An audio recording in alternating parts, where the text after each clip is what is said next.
Karibuni sana wasikilizaji wetu wa Juda Radio pamoja na watazamaji wetu wale mnatutazama kupitia JTV.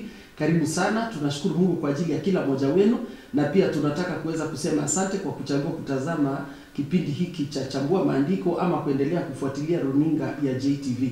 Nataka tukaweze kuwatambua pia wasikilizaji na watazamaji wanaoendelea kutufuata kwa mitandao za kijamii.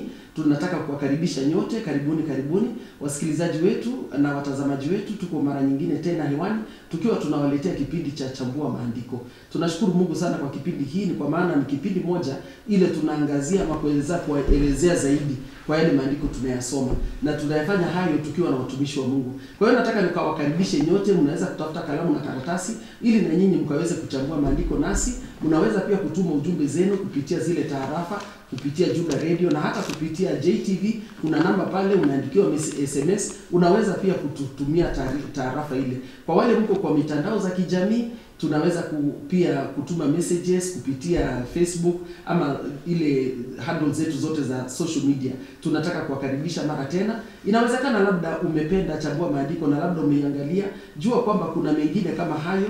Ukienda kwa YouTube ya JTV, ukienda kwa JTV page utapata, na unaweza kuendelea kuyasoma, kujifundisha, kuzisikiza na pia kueneza ile ujumbe. Nataka nikaweze kuwakaribisha mara tena. Majina yangu Apostle Pamela B. Nataka tu nikaweze kuwabisha watumishi wa Mungu ili na wao mkaweze kuwajua. Karibuni sana. Kwa majina naitwa Felix Misigo. Niko na huduma katika kanisa la True Love Evangelical Ministry. Karibuni sana katika kipindi hiki, na natumai kwamba mtafurahia nyote kwa mchango wenu na kwa yale ambayo tutazidi kuongea kuhusu mambo ya Mungu. Niko na imani ya kwamba siku ya leo ni siku muhimu. Amen. Karibu sana wasikilizaji wetu pamoja na watazamaji wa JTV.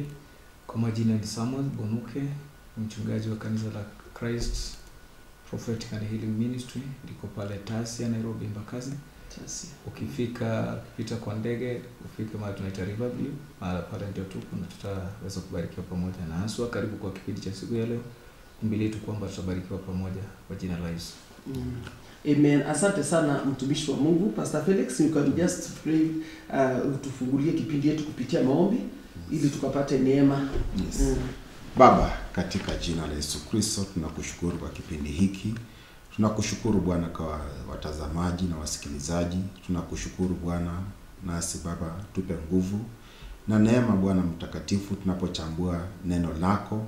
Tupe uwezo, tupe nguvu, tupe kibali.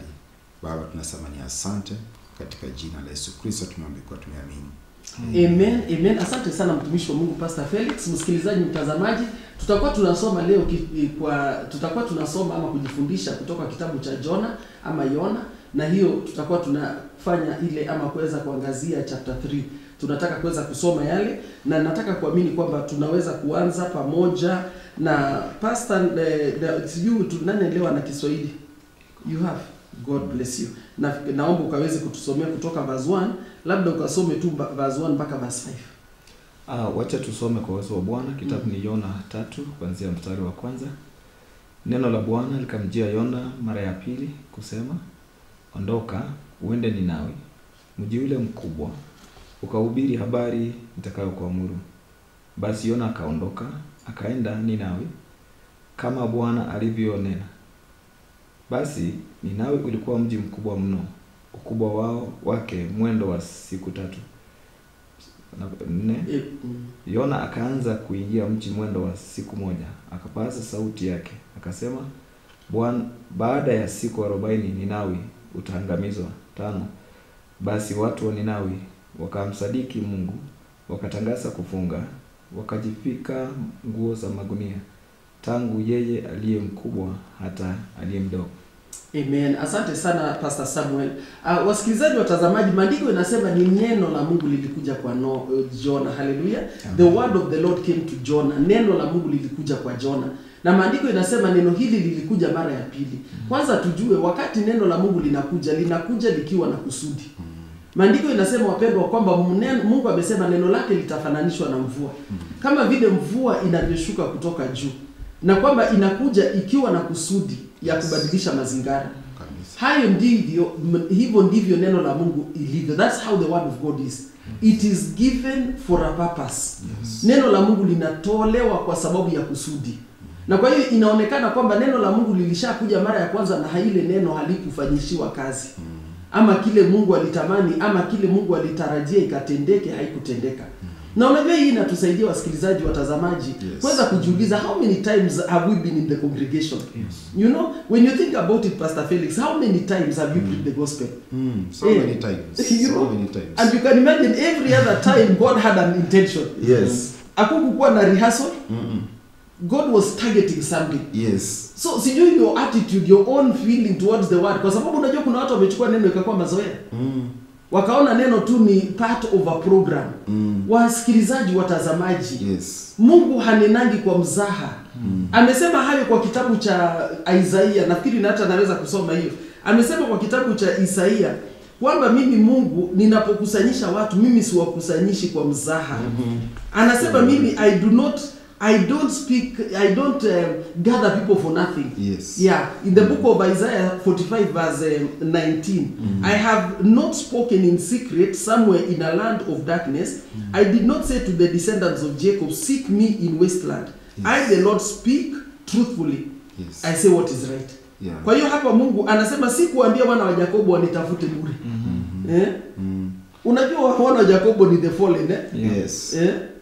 So Mungu anasema kwamba siku ataambia munitafute bure. Anasema wala sikunena nikiwa jangwani. Anasema yale mimi nimesema ni ukweli. Na yale nimenena kwa nuru.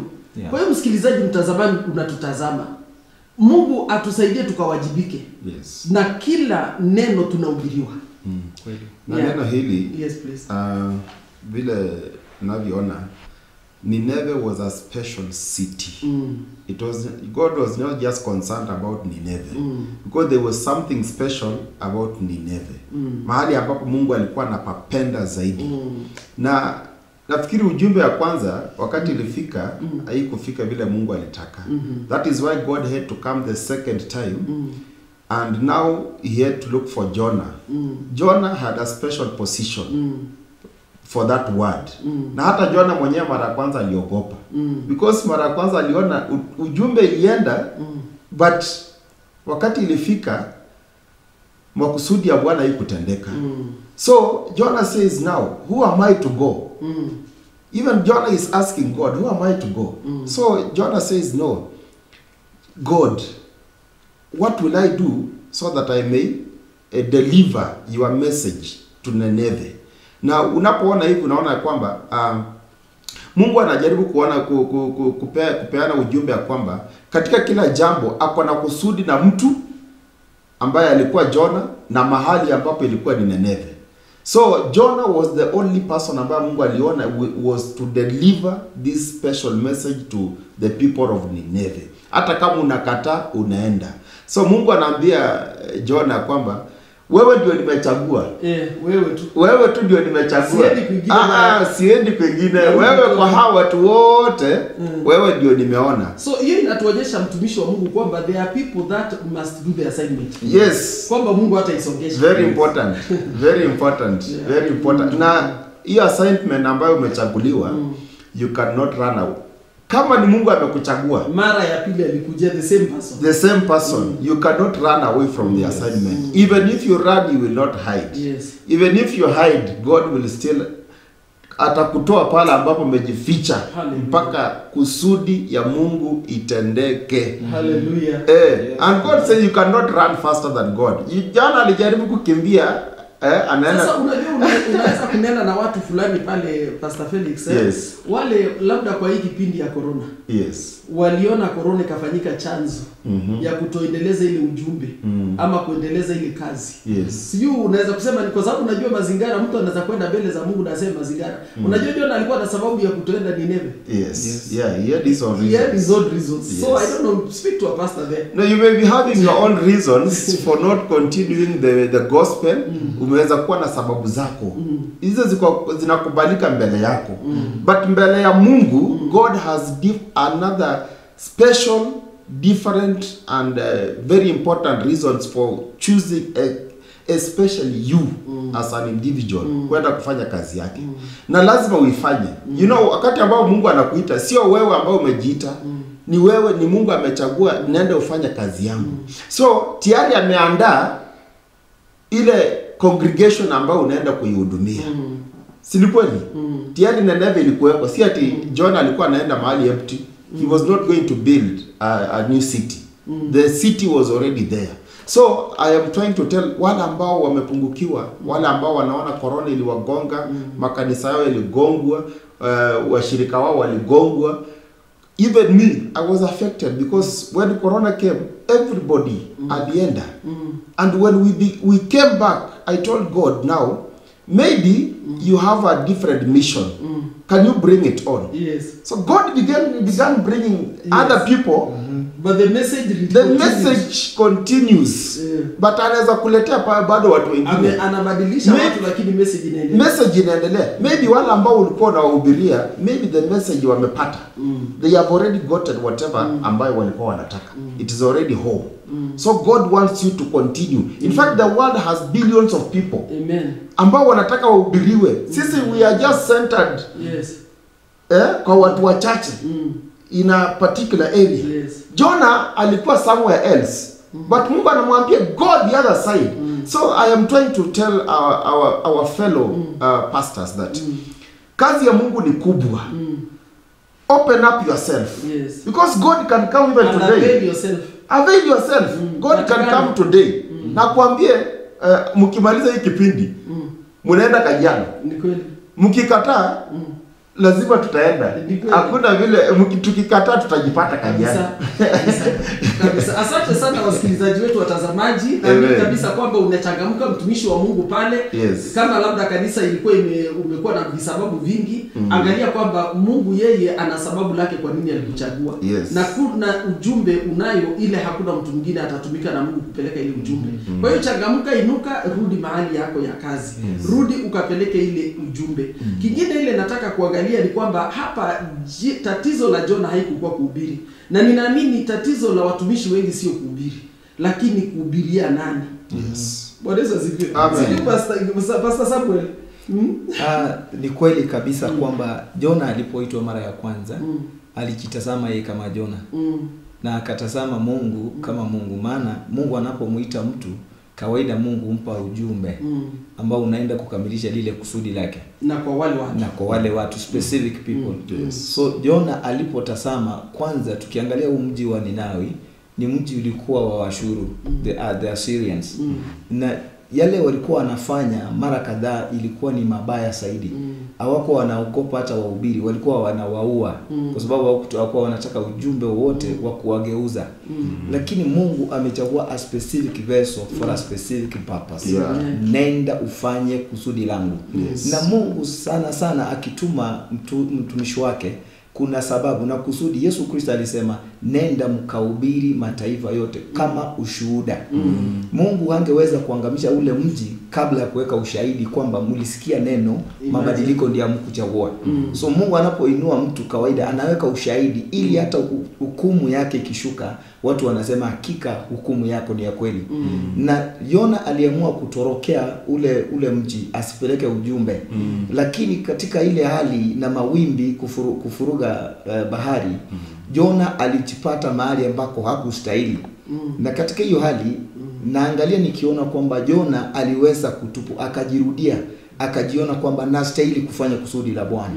Na ni kwamba nikinapotazama vizuri, Jona akainuka, akaenda ule mji akiwa ujumbe. Yeye mwenyewe akiwa ujumbe, akiwa amebeba ujumbe na akiwa ujumbe yeye mwenyewe. Kwa sababu gani? Kama Mungu anaweza kunisamehe mimi, kuna uwezekano na ule mji utasamehewa pia. Kweli kabisa. Kwa sababu hiyo Jona akaenenda, si kwa sababu alitaka kuenenda, ni kwa sababu kwanza alilazimishwa. Mnaona Mungu akimlazimisha kwamba hata wewe Jona haujakamilika vizuri.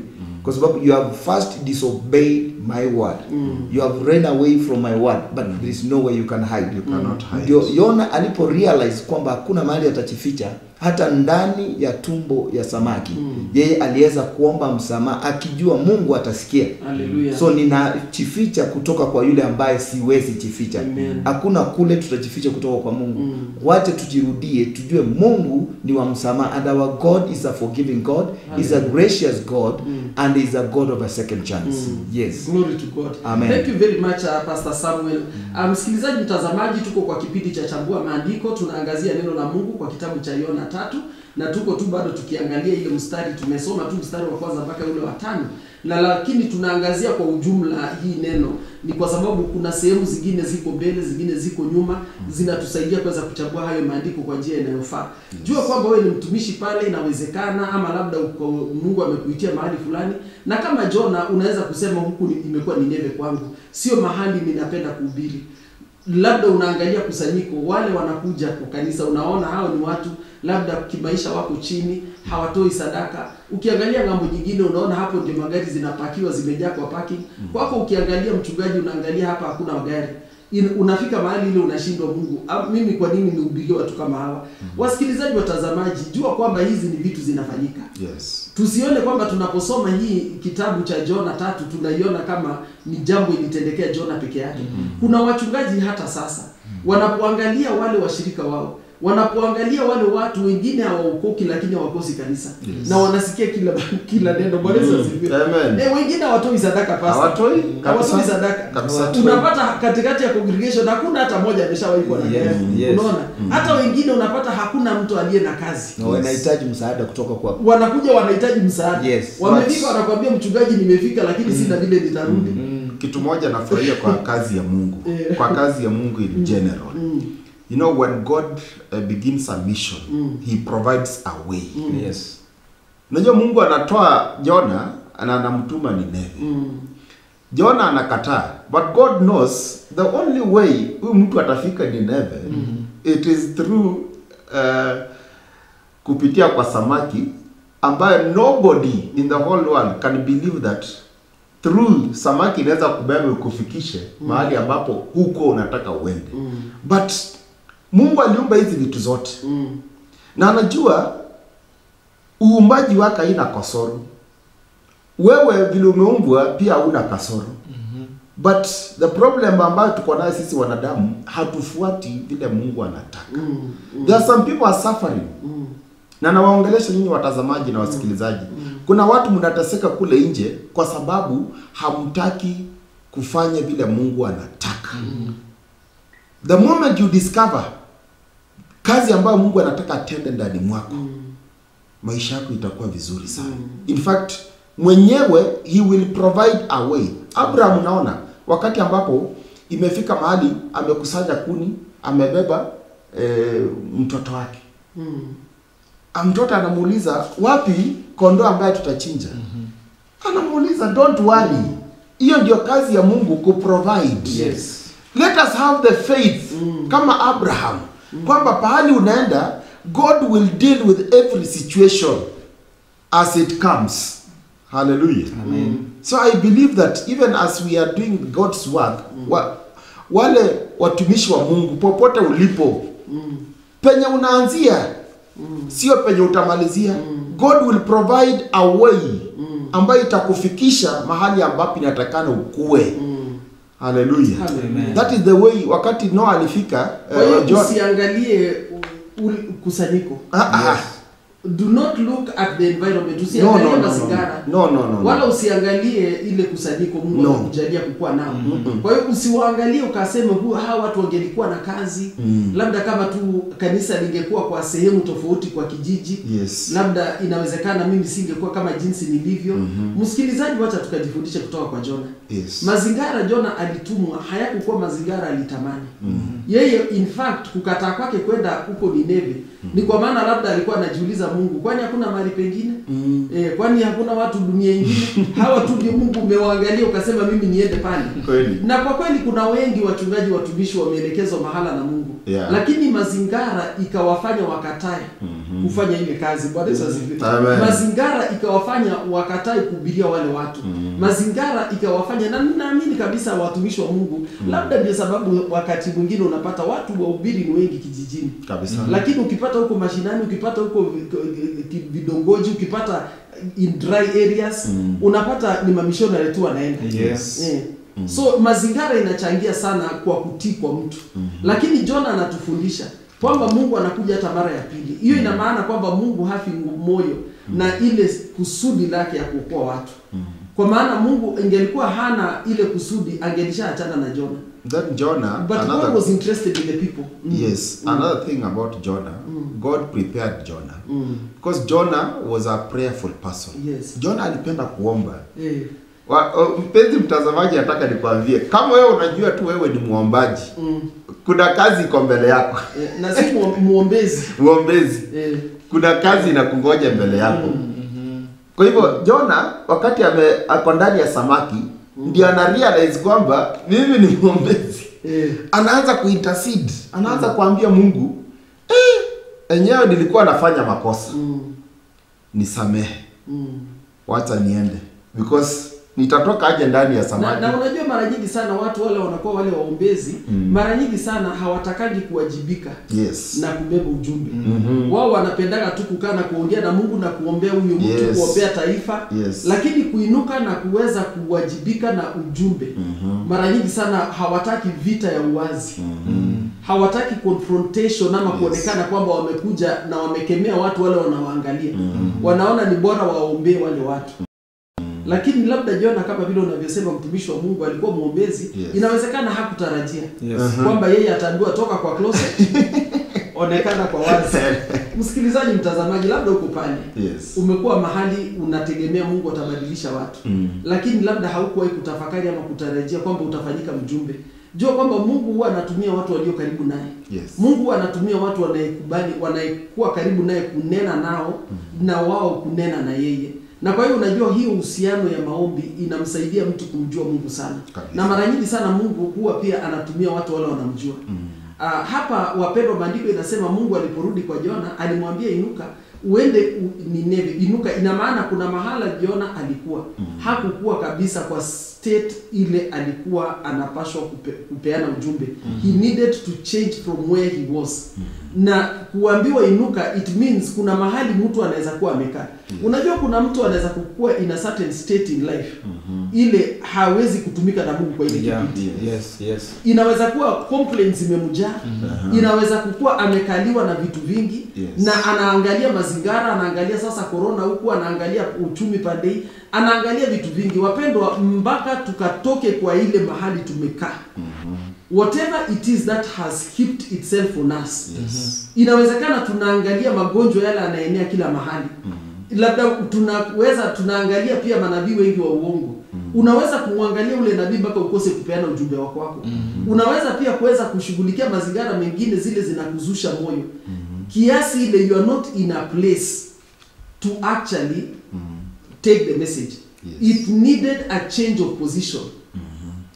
Rise up. Naweza angalia mtumishi wa Mungu. Inuka. Naweza angalia jambo hili kupitia ujumbe wa neema. The grace. Tunapoangalia vizuri tunampata Jona from the human perspective. Jona alikuwa more judgmental than being a gracious message carrier. Aliweza kuhukumu wale watu na hakuona maana ya kupeleka ujumbe. Maana kusikia yale matendo yao aliona wanastahili hata kuangamizwa. Lakini Mungu kwa neema hakutaka kuangamiza wale watu. Ndio akamtuma Jona na akamfanya Jona kurealize hata yeye anastahili hiyo neema. Na baada ya Jona kutubu, naye ilimhubiria yeye mwenyewe kwamba katika toba nimesamehewa, na katika toba kama wale watu watafikiria toba nao watasamehewa. Kwa sababu hiyo Jona aliinuka na ule ujumbe. Wapendwa, kuna wakati tunajikuta wale ambao tuko mbele na kuhubiria watu, tunaona hao watu watabadilika kabisa. Tunasahau ya kwamba hata sisi kuna wakati tulikuwa vile. Nazi neema ikatushukia tukaweza kuokoka na kukombolewa. Kwa sababu hiyo tunastahili kubeba huo ujumbe, tusiwaangalie wengine kwa kwamba hawataweza kukombolewa. Tusione kuna mtu amezama katika dhambi kiasi kwamba hawezi kuokolewa. Wacha tupeleke ujumbe ya kwamba Kristo anaweza. Na katika hiyo ujumbe sio sisi tutabadilisha. Maana Yona aliambiwa enenda ukahubiri yale nitakayokuambia. So tukibeba ujumbe kadri na vile tumepewa, ujumbe ndio ubadilisha. Maana Mungu hata kutuma pale neema na kibali chake hakiko. Yona hakuwabadilisha watu. Ni ujumbe wa Mungu ulikuwa ubadilisha watu wa Ninawi. Na huu ujumbe ulipewa Yona, alikuwa just a vessel to carry the gospel of grace. Na extend that God's gracious heart to the people ili waweze kubadilika wakamuishie Mungu na Mungu asije akawaangamiza. Na ukiangalia ni sadifa aina gani? Kwa sababu Yona kukaa ndani ya tumbo la samaki kwa siku 3 na ule mji ulikuwa aweze kutembea pale kwa siku 3. Ni sadifa. Yani Yona waste time, 3-day time that he was supposed to have covered the whole city. So again, the 3 days time wasted is the 3 days time still he was to take. So many of us, we keep on synchronizing around the same place, same point, without going straight to where we were sent. Ikiwa tutaenenda, tutasave wakati, at the same time tutapeana ujumbe at the right time. Maana ujumbe uliposhuka, watu wote tangia mkubwa hata mdogo mpaka na mfalme wote waliweza kuitisha toba. Na walipotubu na kufunga na kuomba na kumlilia Mungu, hakika Mungu aligairi na akaweza kuwasamehe. Kwa hivyo tujirudie wenyewe, ni wapi tuko, hatujafika bado kule tuko. Tusije tukachukua kiti cha Mungu kuhukumu. Tusihukumu watu kwamba hawatabadilika. Tupeleke ujumbe, Mungu afuatilie neno lake. Hallelujah. Asante sana Pastor Samuel. Msikilizaji, mtazamaji, ukiangalia kwa hiyo neno, tunaangalia kitabu cha Jona 3. Ukiangalia kwa ule mstari wa 2 na hata wa 3, maandiko inasema Jona got up. Aliambiwa get up. Na maandiko inasema, ukiona ile mstari wa 3 inasema akainuka. Hiyo inamaanisha status ya Jona, position ya Jona needed to change. Na mtumishi wa Mungu ameiangazia vizuri sana kusema attitude yetu towards the people must change. For us to know that we are not the changers, but we are carrying the change, the God who brings the change. Hallelujah. Yeah. So it is the message, msikilizaji. Uko pale mtumishi wa Mungu, labda umekuwa na attitude ukisema nani ata afford, nani atalipa hall, nani atafanya hii, nani atafanya ile. Change, rise up. Inuka na changamkie ile kusudi la Mungu. Bwana Yesu asifiwe. Kwa hiyo hapa tunaona kwamba Jona anaambiwa na anarudishwa na Mungu akimwambia inuka na uende to the great. Mungu hakumficha kwa watu wale alikuwa anawaendea. Aliwaambia hiyo kijiji ni kubwa. Hiyo kijiji uipendi hao watu unawatafuta ni sugu. Kweli. Wale mahali na kuitia si mali kidogo na kuitia kazi kubwa. Na unajua when you think about the servants of God, kwa maana Mungu amewajalia pia mmekuwa kwa hii kazi ya kuhubiri injili na pia kuwafikia watu wengi. Labda ingekuwa kanisa la kwako leo, unapanga kuenda Nineve. Unaona huyu ni Mungu sasa, vile style ya Mungu. Lakini tukiangalia kama makanisa, kufanya mission ya Nineve, hapa Mungu anasema it's a great city. Ungetuma mtu mmoja? Unajua ukiangalia kabisa unaona when you think about a great, you want to think about many.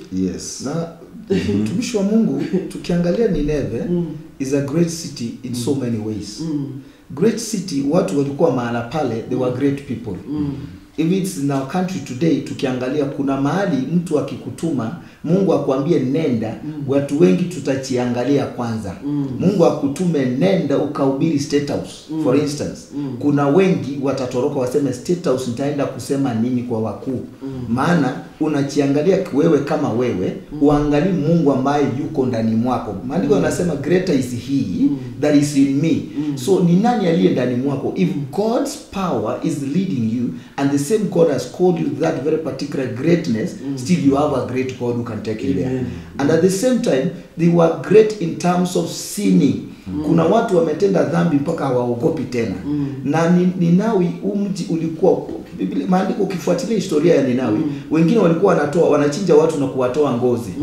Kuna uoga ukitumwa, ni kama nyakati hizi tunasikia watu wengi wakisema nimetumwa mahali fulani ambapo si lazima nitaje. Kuna watu wanasema wametumwa, na kule wanalia wametumwa ni mahali kuna amani. Hakuna hata mmoja anasema Mungu amenituma kwa ile miji ambayo kuna vita. Ni kwa sababu gani? Sio kwamba Mungu hatumani. Kuna watu wengi wamejificha kwa sababu hiyo miji inaonekana kama Ninawi. Na ikionekana great cities in terms of what God has deposited there. He has deposited his own children whom God is looking forward to seeing them repent and come back to him. So kuna wengi, so Mungu hakumficha Jona, alimwambia ukweli capacity, na akamwambia wale watu unakutana na wao wanakaa, na ile kazi na ukuu wa ile kazi ni kazi iko like 60 miles square. So ni kazi unaenda peke yako na ni kazi ngumu kwako, lakini enenda. Ninachoamini Mungu hawezi kukutuma mahali neema yake haiko. Unajua, ndio nimeuliza lile swali wasikilizaji, watazamaji, kwa sababu mara nyingine huwa unakuja unapata tunaangalia zile changamoto tulizo nazo kama makanisa, na tunaangalia ile idadi ya watu, ama tunasema hatuna pastor mwingine, hatuna missionaries, hatuna wainjilisti, hatuna resources. Maana ingelikuwa mbinu ya kibinadamu ingetungiwa ikatendewe Nineve, labda ingekuwa kwanza tufanye committee ya kuweza kuanza kujua spiritual mapping. Yes. Tujue hiyo idadi ya watu walio kwa hiyo kijiji ni wangapi, ama kwa hiyo mji, na kisha tukaweze kusema wacha tuigawe kwa vidongoji ngapi. Labda tungekuja, remember when God is saying great, jua Mungu si mwanadamu, yeye anamaanisha kubwa. Anamaanisha kubwa. Yes. Na kwa hiyo hapa unakuja na unaanza kujiuliza tunaweza kusegment hiyo section ama hiyo mji na zitoke ngapi. You can only feel for yourself. Unaweza kujijazia uone kama hiyo kidongo, kama hiyo mji wa Nineve ingegawanyishwa into how many counties, ingetoa county ngapi. Tukiangalia kama county ya Nairobi, kuna sehemu kuna Lang'ata, kuna wapi ile ma MP wanatoka, sio inakuwa ngapi constituencies. I don't know how many they are, but there are many constituencies in the city of Nairobi. That is Nairobi peke yake. And the Bible, the word of God is talking about Nineveh being great, and it's God saying great. Meaning it could even have been 10 times Nairobi. Bwana Yesu asifiwe. Na kutoka hapo sasa, I want us to assume a committee planning how to reach Nineveh. And then sasa tunahitaji resources. Transportation ya kufika huko. Tunahitaji watu watakula nini. Na hiyo mission itafanywa siku moja. Na itafanywa na watu wakina nani, na wao watakuwa nalala wapi. Watakuwa wapendwa, the style of God is not the way of man. Wakati Mungu anatuma mtu, Mungu hahitaji kuweka komiti chini ili na sipuuzi mikakati na mipangilio za kikanisa. Lakini tunaangazia neno hili kwa kitabu cha Jona 3. Na kuangalia wakati Mungu anataka kuokoa nchi ama wakati anataka kuokoa taifa. Mungu hategemei fedha. Hategemei watu wawe wengi. Anategemea nguvu zisizo za kawaida. Anaachilia neema. Anaachilia kibali. Anakupatia mamlaka isiyo ya kawaida. Unaposimama kwa ile mji unashika ile anga yote. You do not need to be in every constituency in order to take control of that constituency. You can stand in one place na kusimama kama Elijah na kusema mbingu ifunge, na mbingu yote ya nchi itafunga. Useme mbingu ifunguke na mbingu ya taifa mzima itafunguka. Wapendwa, kuna utofauti na mkono wa Mungu na mkono wa mwanadamu. Uko pale labda unakuwa umetamani kufanya mission. Hata labda umekuwa ukifanya evangelism kwa kijiji ama labda kwa ile shopping center. Maybe we need to come back and look at the way of God.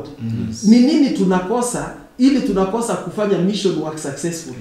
Ama tunakosa kufanya uinjilisti ya kulete utofauti. Hapo ukiangalia wapendwa, Mungu alinena na Jona akamwambia inuka, na akamwambia uende kwa hiyo great city. Akasema na preach the message I tell you. Amen. Kuna kitu hapo nafurahia sana kwa sababu ile ujumbe ambayo inapelekwa Nineve. Mungelijua wakati ambapo Mungu alikuwa anaongea na Jeremiah. He brings it very plainly. Jeremiah 18 kuanzia mstari wa 7. Inasema kwamba wakati wowote nitakapotoa habari. Mungu anasema nataka nitoe habari. Na ndio hii habari tayari imefika Nineve kwa habari za kwa taifa na habari za ufalme, kuung'oa au kuvunja na kuangamiza. Ikiwa taifa hilo nililolitaja litageuka na kuacha maovu yake, nitagairi nisitende mabaya yale niliyotazamia kuwatendea. So Mungu anasema kwamba anaona hawa watu na wapenda.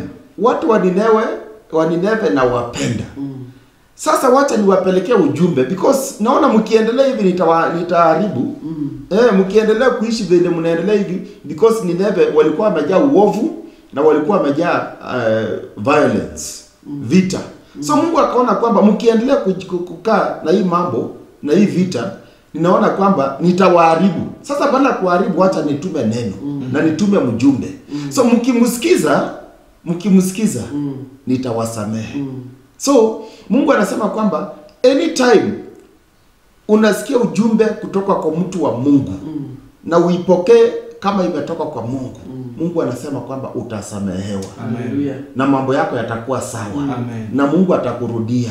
Atasema ningeumiza huyu ndugu, lakini kwa sababu amesikia sauti yangu, leo hii yale mambo ambayo ningemtendea yakuwe mabaya, sitamtendea tena.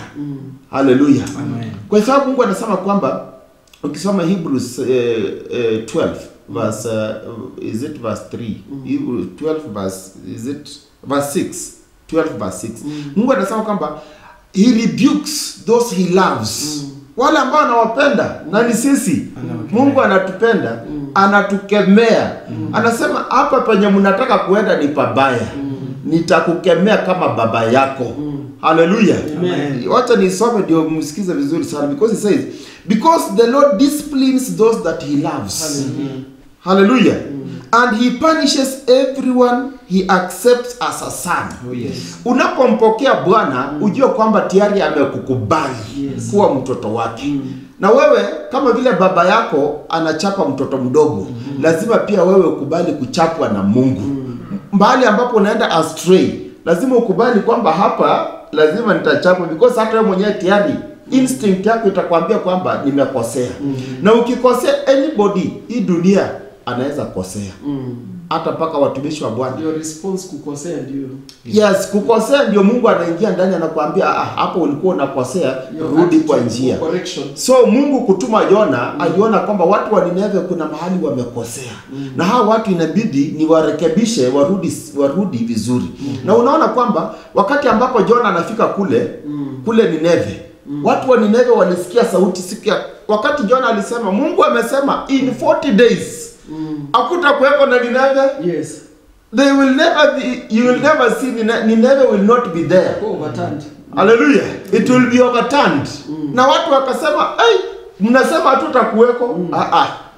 Tufanye namna gani? Let us fast. Na fasting, the fasting ambayo ilifanyika Nineve, because people speak about the fasting ya Daniel most of the time. Yes. But the fasting, the Nineve's fasting was very different. Yes. Because God ordered watu wa Nineve, wakati mfalme alisikia, akasema now hata ng'ombe hawatakula, hakuna chochote ambacho kitakula, hata binadamu, hata mtoto, hata mzee, hata nani, there is no eating for everybody. Kama hiyo ni sauti imetoka kwa Mungu, lazima tunyenyekee. Because hata mfalme mwenyewe alijua. Let me talk to leaders. We are all leaders. If the people you lead are not there, whom will you lead? Kabisa. If the throne is not there, utakalia nini? Ni kweli. Hakuna mahali utakalia. Hallelujah. Yes. So, kabisa. I'm talking to leaders. Naongea na mtu pale. Naongea na leaders. Wewe uko pale, wewe ni kiongozi. Wewe ni kiongozi kwa wewe ni kiongozi. Kiongozi kwa county, inawezekana wa kiserikali, inawezekana politician, ya viongozi tu hata wa dini. Yes. If the people you are leading are not there, there is nobody you are going to lead. You are not a leader. You will cease to be a leader. Exactly. Mfalme akasikia kwamba Nineve is going to be not going to be there. So what do? Let me join the people in repenting. Hallelujah. Hao watu nawaongoza wote wakikufa. Mungu alikuja Jericho akaambia Joshua, hii Jericho hii naenda kuibomoa na itaisha. Ndio watu wajue mimi ni Mungu. Na Jericho iliisha. Yes. Hallelujah. Jericho iliisha. So God can destroy a kingdom, a nation, a place a village. Hallelujah. And it will be no more. Kabisa. So don't wait for your place to be no more. Don't wait Mungu kumaliza kanisa lako. Begin to act right now. Talk right. Speak zile vitu ambazo zinampendeza. Mungu asikunyang'anye watu wako. Mungu atakunyang'anya. Mungu asikunyang'anye watu wako. Yes. Maana unaweza kunyang'anya wale watu. Yes. If you are a leader, ujue ya kwamba Mungu anaongelesha watu wote. Akiongelesha nation, God speaks to everybody. God does not speak to the people na anawacha leaders.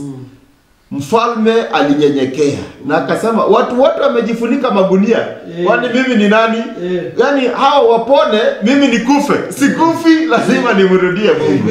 Hallelujah. Asante sana Pastor Felix. Msikilizaji, mtazamaji uko pale, naamini na wewe unaanza kusema jameni, niambieni kuvaa gunia ni kufanya nini? Ili na wewe ukaweze kuingilia kwa ile hali ya kuweza kubadilisha maisha yako kwa kutii na kusikiza ile ujumbe. Na hayo yamekuja kabisa vizuri kwa response ya watu towards a message. But wacha tukaweze kuuliza pia wale watumishi wanaolete hii ujumbe. Kwa sababu hapa Mungu alikuwa anasema na Jonah akasema peleka ujumbe ile mimi nimekupatia. Hiyo inatuonyesha kwamba tunahitaji kabisa kukuwa na ile urafiki ama tukawe karibu na Mungu ili we get the message first correct. Yes. Bwana Yesu asifiwe. Amen. It means a relationship, servants of God with their God. There must be a relationship. Yes. A close one so that I don't carry the message you have. Yes. You know, tunaweza kuwa tunahubiri sote lakini kuna ile nimeambiwa nikafanya. Which may not be against what you're doing, but my emphasis is this. Exactly. And if I don't focus on the emphasis, then I will not have missed my purpose hata kama nilikuwa kwa shamba.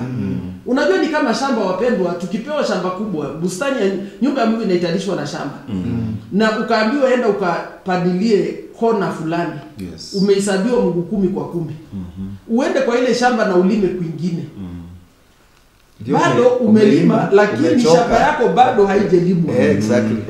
Sijui unaweza kusema namna gani Pastor Samuel, kwa maana watu wengi what they miss, so we copy one another. Yes. Ni kweli mchungaji, mtumishi wa Mungu, watu wengi huwa wanakosa the mark kwa sababu hawajakaa sana vizuri waweze kuambiwa ni kipi wanastahili kufanya. Kuna wale wameitwa, they have not made the election. Kuna mahali hawajakuwa sure. Hawajasikia ile sauti ya kumwambia kile unastahili kufanya ndicho hichi. Lakini kila wakati tunaona kuna vita watu wanakuwa nazo kwa sababu ya kuna mwenye hajui sehemu yake. Anaenda kufinya, wengine wanakopi. Wanatazama mwenzao amefanya kile amefanya na wanakifuatilia kana kwamba ndicho kweli. Wanasahau kwamba kila mtu ako na sehemu yake. Kuna lile neno napenda kuita kila mtu ako na what I can call the voice signature. Yes. Voice signature, kuna kile uwezi fungua na mwenzako atafungua. Na usianze kufuata yule alifungua ukafikiria utafungua vile. Kwa sababu kama nyakati hizi kuna mahali tunaweka vidole zinafungua milango. Kidole chako akitafungua mlango wa kidole cha mwingine. Yes. Na hiyo sauti yako haitafungua mahali ya sauti ya mwingine imefungua. Keep your right senses and your right sight unto what God is saying. And na ukifanya kile Mungu amekuitia, line yako kiitunza, Mungu ataweza kudhihirika na ujumbe. Mungu akiita mtu ameandaa the purpose that this voice is going to do and accomplish this message, and the purpose are connected. Kwa sababu majibu ya Mungu anaangalia neno lake. Anaangalia neno lake na anaangalia lile alituma ili neno liende kufanya nini. Na kama amekupa neno, wewe mtumishi wa Mungu, nenda na hilo neno ukaliseme. Usibadilishe neno kwa sababu ya hali na mandhari ya mahali pale. Usibadilishe kwa sababu ya watu ambao unahudumia. Usibadilishe kwa ajili ya hali yako ile ambao unaipitia.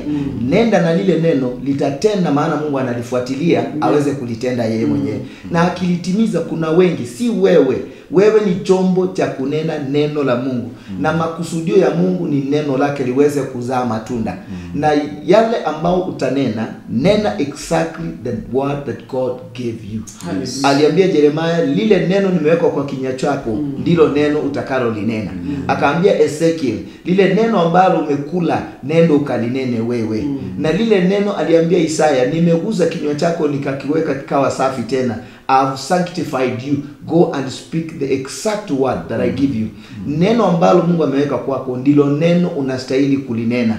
let not your Hiyo ndio motive, ujumbe ya hiyo let siku. not your motive, let not your conditions, let not your own thoughts change to contaminate the word of God. Amen. Let the word of God go straight, for God follows his word to perform it. Na unajua unaposema hayo, naamini kabisa ni neno la wakati kwa kizazi chetu. Yes. Maana kuna kuigana sana, wasikilizaji, watazamaji.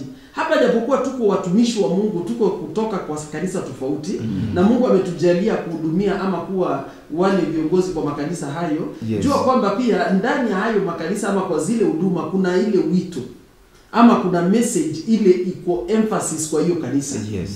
Unajua maandiko inazungumzia hayo kwa kitabu cha 1 Corinthians chapter 14. Na maandiko inasema kwamba kuna vyombo vingi na vinakuwa na distinct sounds. Exactly. Tarumbeta ina sauti yake kama tarumbeta. Na ni chombo cha kupega music. Drums iko na sound yake kama drums. Yes. Gitaa ina sauti yake kama gitaa. Na kwa hiyo kwa kila kanisa kunaye sauti. Yes. Hiyo kanisa inakuwa nayo. Bwana Yesu asifiwe. Japokuwa wanahubiri repentance, japokuwa wanahubiri vitu hizi zote, wanafanya deliverance, lakini bado kunaye an emphasis. Yes. Kuna neema kiasi kubwa Mungu ameachilia mahali pale. Yes. Kuna kile Mungu ameitia ile kanisa kufanya.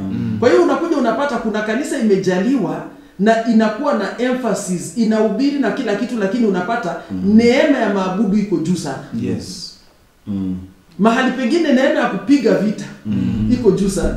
Unapata mahali pengine, wasikilizaji, watazamaji, unapata neema ya hata kutunza jamii inakuwa juu sana. Mahali pengine unakuja unapata neema ya vijana ya kukuza the new generation. Yes.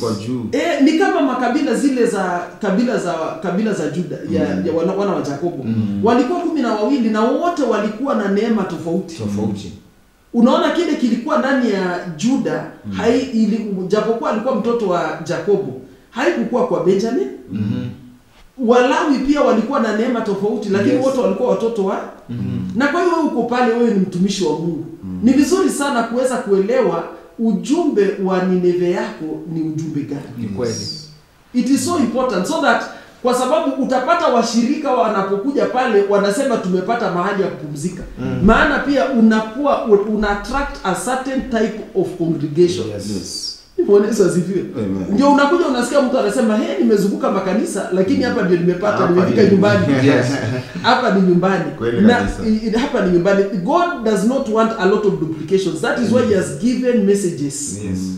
Na watumishi wanakuja wanakuwa karibu na one another, lakini ukiingia ni kanisa ndio, lakini ukiingia kuna neema inayotawala mahali pale. Yes. Then umeongea kuhusu this generation. Now I also want to add one thing about this generation.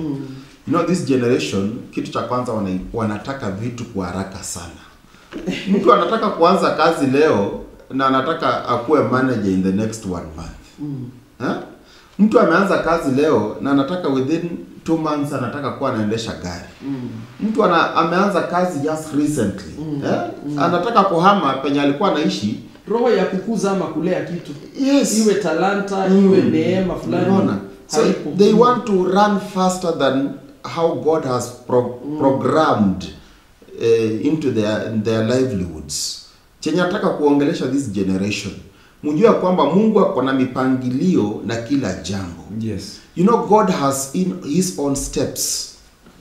Kuna vile Mungu anakuanzishia mahali fulani, anakusongesha mpaka akufikisha mahali ambapo inatakana ukue. So the problem with us, that is why we find ourselves doing those evil things ambazo Mungu alienda kupunish Nineve. You know, Nineve was punished because of evil and violence. Now the evil part, let me address the evil part. The evil part, it is where we are so self-seeking. We want to get things in a way that is not godly. Yes. Na vitu ambazo zinakuja kwa njia ambayo sio ya Mungu hazikai. Hata kama utazipata ni sawa, unaweza enda kutumia njia nyingine upate, lakini hazitakaa kwa mikono yako. Hata kama zitakudhuru baadaye. Zitakudhuru. Because the Bible says, keep on renewing your mind. Listen to yourself. Is it you doing these things? Ama ni mtu mwingine anaongelea ndani mwako? Kama ni Mungu, utaona hii ni ya Mungu. Amen. Kama sio wewe, you will realize that this is not me. And utaanza kubadilika haraka. That is why when the Ninevites wakati walisikia sauti ya Jona, they listened to themselves. Is it us? Ni sisi wale ambao tulikuwa watu wa Mungu ama kuna mahali tumebadilika? Then they realize no. Sio because kwani kama wewe uko sawa unatubu nini? Kama uko sawa, ini maana ya kutubu ni nini? Na tena uhitaji Yesu. Yes. Kwa sababu Yesu alikuja kwa watu wenye dhambi. Wenye dhambi. So the Ninevites realize kuna mahali ambapo tumekosea Mungu. Tunahitaji kujirudia. Na wakajirudia. Na wakati walijirudia, that is why huwa nashukuru sana. Sometimes Paul encourages me because Paul says do not conform kabisa for the patterns of this world. Unajua sometimes mtu anasema niko na class fulani, hii ni class yangu, siwezi rudi hapa chini kuongelesha watu wa chini. Then unapata they are the same people ambao Mungu anakutuma kwa wao. Wale watu ambao wako vitongojini wako. Na mara nyingi sana mchungaji vile unavyosema mtu wale watu hauwataki. Yes. Hao ndio wale watu utatumiwa. Hao ndio unatumwa kwao. Mahali hauna jina. Ndio unatumwa pale. Yes. Kwa hiyo mama Msamaria wakati aliongea na Yesu kwa kisima kwa kitabu cha Yohana 4, wakati ule ameshashawishika na akajua huyu ndiye Mesia. Yes. Wasikilizaji watazamaji, mama huyu maandiko inasema alirudi Samaria na aliwahubiria wanaume. Congregation yake ikakuwa wanaume. Sasa nataka ukaimagine wateja wake. Sasa unahubiria aje mteja? Ule anajua umeshachukua pesa zake shilingi ngapi. Ule kabisa yeye ndio hardest to convince about your salvation. Wasikilizaji, angalia kwamba kuna mahali Mungu atakurudisha. Wewe ndio ulikuwa unapikiaga wachanga. Mungu anakutuma hapo, anasema sasa enda wahubirie. Ni kweli. Enda waigeuze hao. Enda kawaambie hao. Kwa hiyo jua kwamba Mungu anaweza kupeleka kwa mazingara yale ulikuwa unazidharau. Ulikuwa unasema hapa mimi sitaki, nataka ngambo nyingine, lakini jua kwamba ni Mungu anachagua, si wewe. Mungu ndiye anachagua. Kwa hiyo hapa tukiangalia strategy ile Mungu alimpatia huyu Jona. Mungu alimpatia tu message.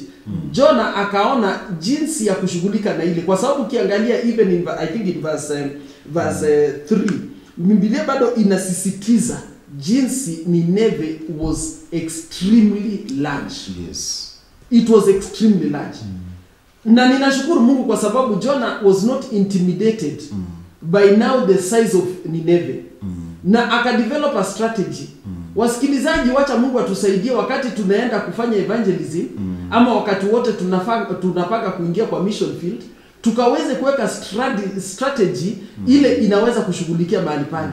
Jua kwamba Nineve wakati ule Jona alipokuwa anaingia pale, hatujui strategy yao na vile walikuwa wanatembea, kama ilikuwa mafarasi, kama ilikuwa magari, ama ilikuwa jinsi mode of transport, hatujui ilikuwa ni nini.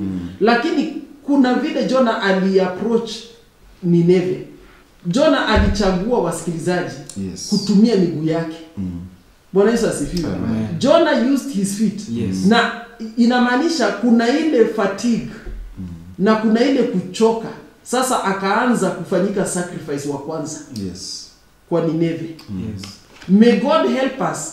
Wakati wote Mungu anatutuma mahali, tujue kwamba sisi ndio tutakuwa the wine that shall be poured out. That we are the first sacrifice. Unajua mara nyingi sana huwa tunatarajia wengine watachangamkia huduma na wakaingiane na sisi, lakini hatuangalii kwamba Mungu anabebesha mtu mzigo ile amempatia kwanza. Maandiko inasema wakati Yusufu na Maria walimpata mtoto, na maandiko inasema wakati mamajuzi walifika, walipata Maria ameshamfunika mtoto na zile matambara. There were some wrappings which the parents had to cover the child. Mungu amekujalia mtumishi wa Mungu, uko na wito. Na labda mpaka sasa unasema sijapata divine connection. Labda unasema mimi sijapata watu kusimama na mimi. Hapa Jona alianza na miguu yake. Bwana Yesu asifiwe. He walked. Amen. You can imagine an extremely large city. He started despite not knowing who will be supporting and who will not be supporting. He just wanted to carry out the vision. Alikuwa anataka kutekeleza lile kusudi la Mungu. Alikuwa anataka kufanikisha ile ujumbe alipewa. Kwa hiyo akazimbuni njia zile zitafanya ile ujumbe ifanyike. Amen. Akaanza kuangalia hana labda farasi, akaanza kuangalia mimi ni mgeni kwa hii mji, akaweza kujua kwamba mimi simjui mtu hapa. Wapendwa wasikilizaji, Jona alichagua kuwajibika na kile yeye aliweza. Na kwa mtumishi wa Mungu tunataka kuuliza, je, wewe unaweza nini? Maana ukiangalia Musa aliulizwa wewe una nini? Let us begin here. Huyu ni Mungu, jua kwamba Mungu aliumba mbingu na dunia. Aambii Musa, sasa wewe unajua huko Farao anakuwa na magari, nitahakikisha kwanza umezipata, na wewe ukienda unakuwa na heshima ya kifarao, una magari kama ya Farao, una utajiri kama ya Farao, nitakupatia watu wengi kama Farao, alafu kaongee na Farao. Mungu alimuuliza wewe Musa una nini? God was interested. Yes, na Mungu pia unaona ukiangalia kwa zile vitu mingi sana watu wanatafuta hii dunia. Because God is punishing us because kwa sababu sisi tunatafuta mambo ya duniani sana kuliko mambo ya Mungu. Na Mungu anatuambia kwa Marko 18 ukisoma verse 30, Marko 8:36 anasema mbona what does it profit for you to get the whole world and lose your soul? So Mungu anasema he is very interested in your soul. Anasema if you know how important how God values you, how important uko kwa Mungu. There are some people tunapoongelesha you are so much important to God that God cannot afford to lose you. Yes. Yani Mungu hawezi taka kukupoteza. Hata ufanye nini hata kupoteza. Hata uende hadi Mungu hawezi kukubali kukupoteza. So the importance, your importance to God really matters. Yes. That is why wakati unaokoka, wakati unampokea Yesu, you begin being important to God. Amen. God begins to watch your steps. Yes. God begins to follow you. I think I would say you come into another level. Yes. You were important before. Because that is why God died for you. Yes. While you are yet a sinner. But now when you come to a place where you acknowledge Him, Yes. there is a special place you start having as a child. Yes.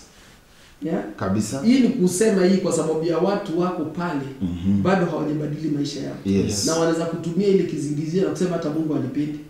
Hata Mungu anijali. Yes. Lakini msikilizaji, jua kwamba you are very valuable in the sight of God. Yes. He is the one who needed you in your mother's womb. Yes. And He made you and created you, and you're wonderfully, marvelously made.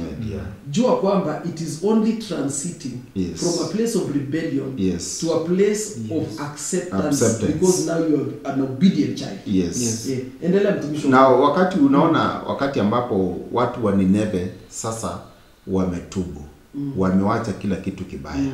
You know, that is why now you see umepokea now, you've received now, God has received you and you've become now that ile kitu tunasema that importance imesimama.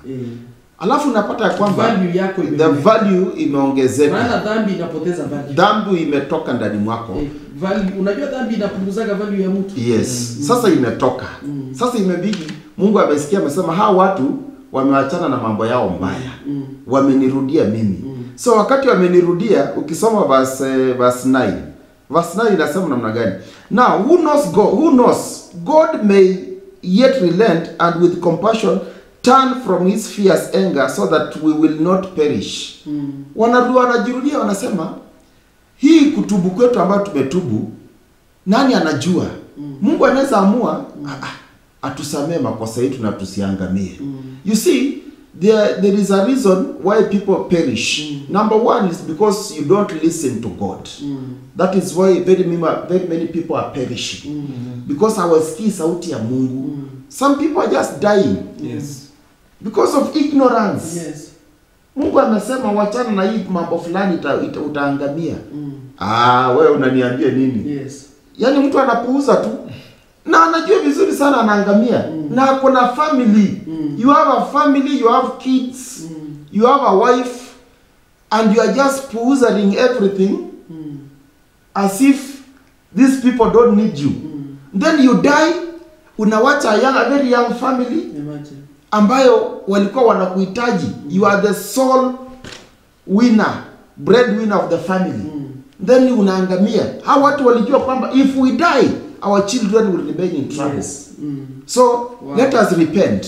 Wow. Hallelujah. Hallelujah. And finally the very last verse say, when God saw that what they did, wakati Mungu aliona vile wamefanya, and how they turned from their evil ways, he had compassion and did not bring upon them the destruction he had threatened. Na Mungu akaona wakati ambapo aliona hao watu wamejisafisha mioyo yao, akasema siwezi, I cannot punish ule mtu ambaye amesafisha roho yake. Kwa hivyo nataka nikuongelesha mtazamaji wetu ambaye umetusikiza siku ya leo ya kwamba Mungu anaangalia vile umesafisha roho yako. Some of us tunasafisha juu. Yes. Ama ni kama vile mtu umeenda kwa shamba, umekuja unataka kupaka mafuta kwa mguu yenye juu ya matope. Tafadhali kama oga kwanza. Safisha mwili wako, safisha moyo wako. Hallelujah. Moyo wako ikuwe safi. Naye Mungu ataingia ndani na utaona ya kwamba yale mambo ambayo yalikuwa yamekwama ndani ya maisha yako, Mungu akishaingia ndani ya maisha yako, Amen.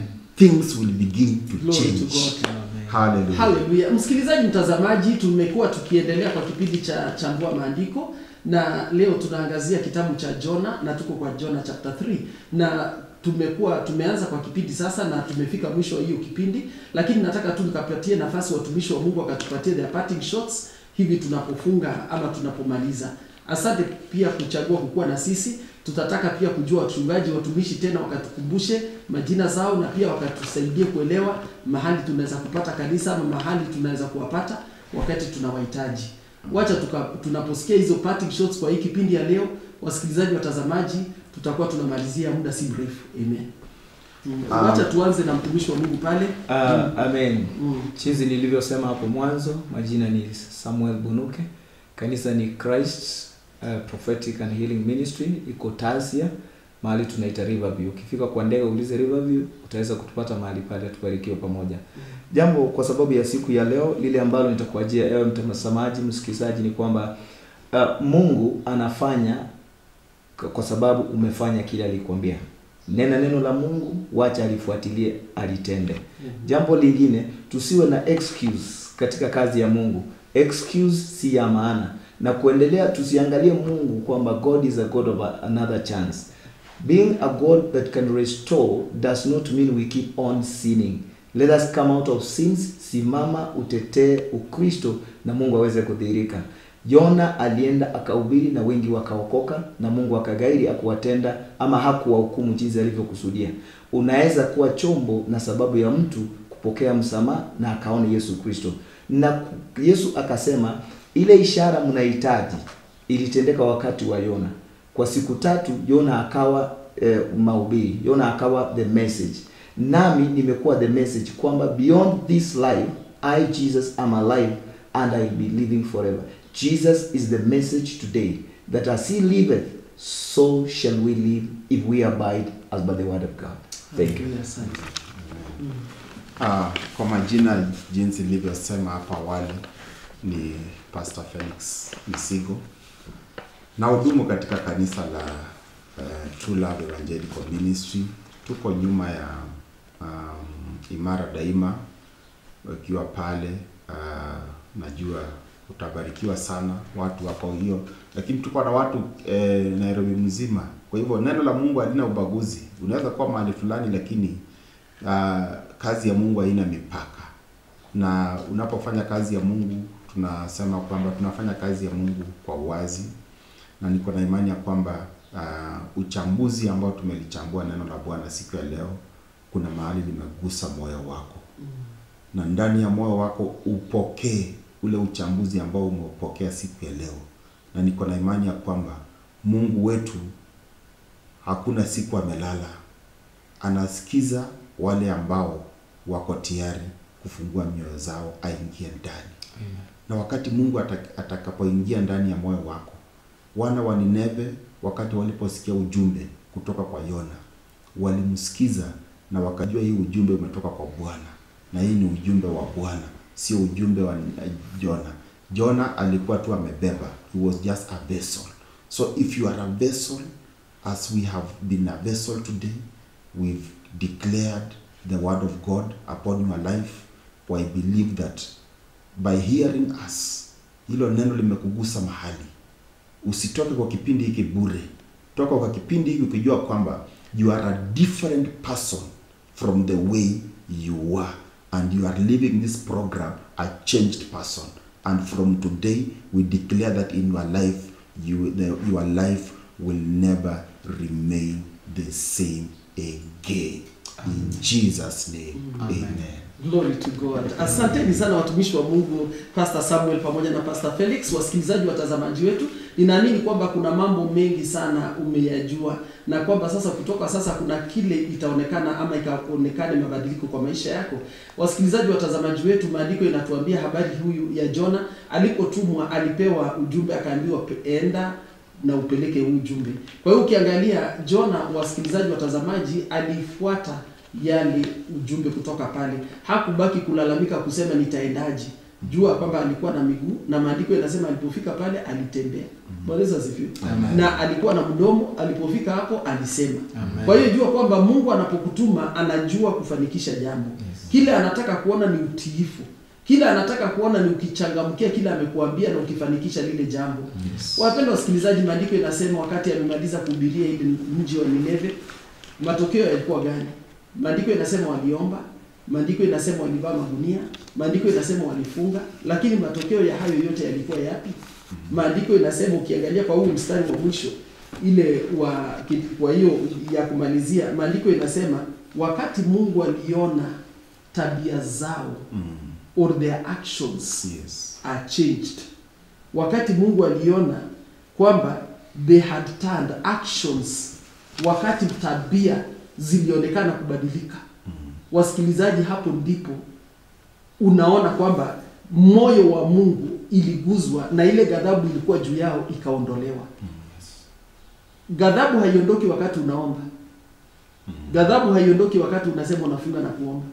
Maana hayo yote yanaweza kukua show. Hayo yote yanaweza kuwa ni maneno ya mdomo lakini hayako moyoni.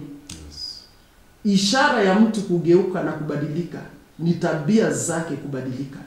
Wakati wewe kama baba unaanza kuwajibika kuwa kama baba. Wakati wewe kama mume unaanza kukuwa mume mzuri. Wakati wewe kama bibi unakuwa mke mzuri. Wakati wewe kama mchungaji unakuwa mhubiri wa neno la kweli. Wakati ule viongozi wetu tunaanza kuwajibika kuhusu wale watu Mungu ametupatia kuwaongoza na kuanza kutembea kwa ukweli. Wakati tunaanza kuonekana hatuna ile tamaa tulikuwa nayo tena. Wakati ufisadi inaonekana imeondoka. Wasikilizaji watazamaji, Mungu anaangalia actions. Anaanza kuangalia mienendo zetu baada ya kuomba. Anaanza kuangalia tabia zetu baada ya kufunga. Ana haja na kuangalia tunaongea namna gani baada ya hiyo kipindi ya maombi. Mungu atusaidie sana, kwa maana tumekuwa na vipindi mingi kama taifa ya kufunga na kuomba. Lakini mbona matokeo hayabadiliki? Wasikilizaji watazamaji, Mungu huwa anaangalia ni yapi yametendeka baada ya maombi hayo. Na wakati Mungu anaanza kuangalia kwamba watu hao baada ya kufunga na kuomba tabia zake zimebadilika. Baba, umekuwa ukiomba msamaha mke wako na akasema nimekusamehe. Je, baada ya hayo maombi tabia zako zilibadilika?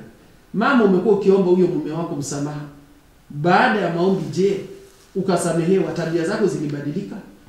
Wasikilizaji wetu watazamaji, jueni kwamba Mungu anatuma neno akiwa na kusudi la kufanikisha maisha yetu. Wacha tukajifundishe kupitia hii kitabu cha Jona 3 na tukaweze kusema kwa kweli hayo mahubiri hayakuwa ya bure. Wacha tukaweze kujua kwamba Mungu ametuma neno lake akiwa na kusudi la kufanya kitu kipya ndani ya maisha yetu. Mungu awabariki sana wasikilizaji watazamaji wetu. Mahala popote mnatupata, naamini kwamba kuna kile mmesoma. Kumbuka kwamba unaweza kurudi kwa archive ya JTV, ukaweza kuendelea na kuchambua maandiko hata mengine, na kuna mambo mengi sana utaweza kuyasoma. Nataka tu nikaweze kufunga kipindi hii hata kupitia maombi. Wacha tukakubaliane sote kwa maombi. Baba mtakatifu, tunakushukuru. Ni kwa maana Baba ulirudi kwa Jona mara ya pili. Na kuna wengi leo wamesikiza ndani ya JTV na wengine kwa Juda Radio. Baba, unawarudia tena, ukiwa unawaletea ile ujumbe ulikuwa umewapatia, ukiwaambia hayo nimekuhubiria kupitia mtumishi huyu, badilisha njia zako. Kuna mwingine Mungu umekuwa ukimwambia akuwe mwaminifu. Kuna mwingine Baba umekuwa ukimwambia akuwe mtiifu. Kuna ujumbe nyingi tofauti imewafikia hao wote wanaosikiza. Na Bwana leo unakuja tena ukisema neno niliwapatia mlifanyia nini? Baba leo tunaomba utusamehe mahali pengi tulipuuza kama Jona. Mahali pengi tulitoa visababu vya kutofanya. Mungu tunaomba ukatusamehe. Yes. Na leo Bwana tunarejelea mahali pale pa Jona.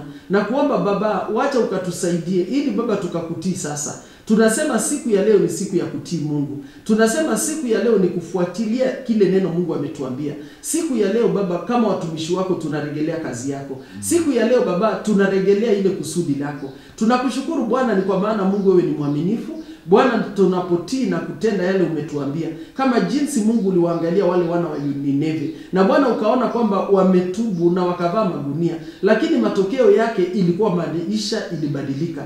Matendo yalibadilika. Matamshi ya vinywa yao yalibadilika. Tabia zao zilibadilika. Na wakati uliona kwamba hali ile imegeuka. Kulingana na vile ulipoona jamii, ukaona ndoa zimekuwa nzuri. Ukaona vijana wamegeuka. Mungu maandiko inasema uliinua ghadhabu. Ile hali ya shida ya Nineve kuangamizwa iliondoka. Na leo Mungu tunakushukuru kwa ajili ya wengi wanageuka leo Baba. Na kusema Baba na sisi tumechagua kubadilika.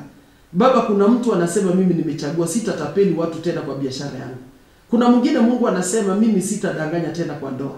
Kuna mwingine Baba anasema mimi sitawachanganya watu kanisani tena.